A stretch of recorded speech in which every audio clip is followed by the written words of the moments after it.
आखिर भगवान श्री राम ने अपने वनवास के 14 वर्ष कहां कहां बिताए थे? ऐसे 6 स्थान जो आज भी इस धरती पर मौजूद है और जो साफ साफ रामायण के असली होने की गवाही देते हैं। आप देख रहे हैं। वीडियो में आगे बढ़ने से पहले हमारे चैनल को सब्सक्राइब अवश्य करें और बेल आइकन जरूर दबाइएगा।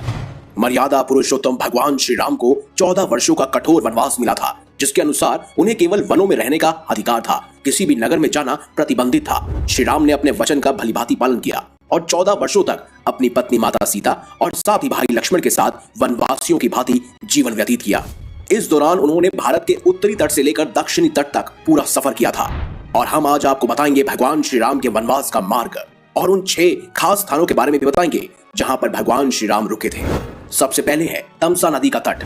अयोध्या से विदा लेने के बाद भगवान श्री राम रथ में बैठकर आर्य सुमंत के साथ तमसा नदी के तट पर पहुंचे थे। अयोध्या की प्रजा उन्हें छोड़ने को तैयार नहीं थी, इसीलिए सबसे पहले भगवान श्री राम ने अपना डेरा तमसा नदी के तट पर ही डाला था और सूर्योदय से पहले अयोध्या की प्रजा को बिना बताए कौशल देश की नगरी के बाहर निकल गए थे।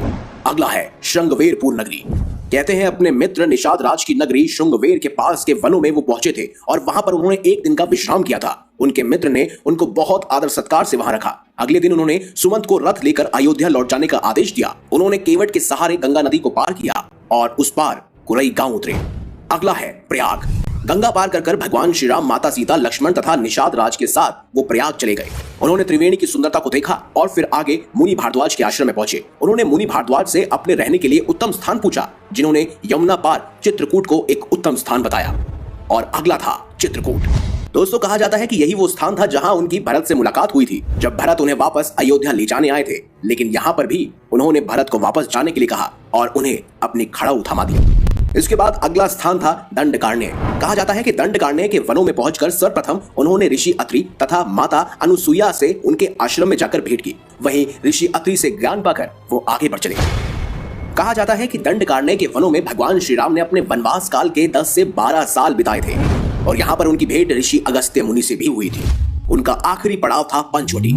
यहीं पर माता सीता और लक्ष्मण जी के साथ भगवान श्री राम एक कुटिया बनाकर रहते थे और यहीं पर भगवान श्री राम को स्वयं सुपर्णखा ने देखा था, जो उनकी तरफ मोहित हो गई थी। लेकिन माता सीता से विवाह के चलते सुपर्णखा को स्वयं माता सीता पर क्रोध आया और उसी बीच लक्ष्मण ने बीच में ही सुपर्णखा की नाक काट दी। यही वो स्थान था जहां रावण के भाई खर और दूषण से स्वयं भगवान श्री राम और लक्ष्मण का युद्ध हुआ था, जहां उन्होंने खर और दूषण का वध कर दिया था।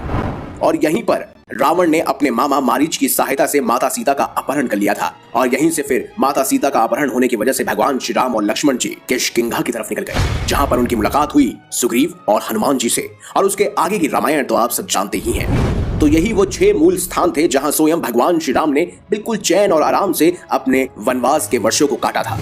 आशा है आपको हमारी ये खास जानकारी वीडियो अच्छी लगी। अगर वीडियो अच्छी लगी है तो इस वीडियो को लाइक करें, हमारे चैनल को सब्सक्राइब करें और ज्यादा से ज्यादा शेयर भी करें। मिलेंगे अगली बार एक नई खास वीडियो के साथ। तब तक देखते रहिए संपूर्ण ज्ञान।